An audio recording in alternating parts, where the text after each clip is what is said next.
Rolling like a ball is one of the most understated Pilates exercises.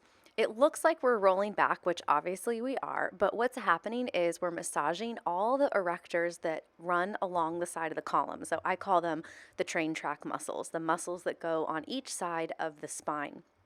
The setup here to get into the abdominal work is that we're pulling the low belly in and we're keeping the spine in flexion, so it's round.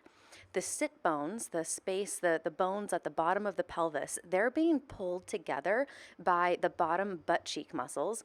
As I said, the low belly is pulled in, the upper belly is pulled in also, and then we have the shoulders pressing down away from the ears, but then also wide so that we're getting the upper back to open up. So we really get to stretch a lot of the muscles that we have to use being seated or standing.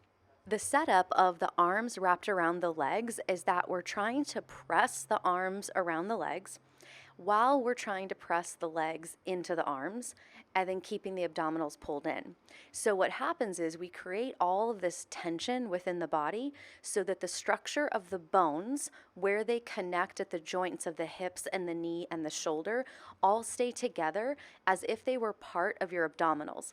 So we want to create this tension so that as we move on the mat, we don't have our legs straighten in front of us and then tuck in even tighter.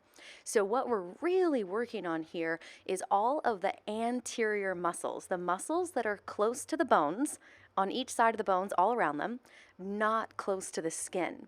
That's why we're able to move in a rolling action without our body falling apart from that ball position. From a seated position, drag the heels together and up off the floor, wrapping the arms around the legs, pressing the legs apart and the arms in.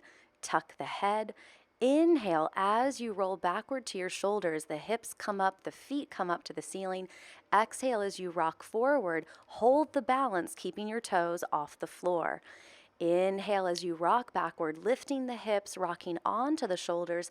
Exhale as you rock forward. Pause so the feet don't touch the mat, and go again. Inhale as you rock back, keeping the arms pressing in, the legs pressing out. Exhale as you rock forward. Hold that balance, rocking on to the tailbone.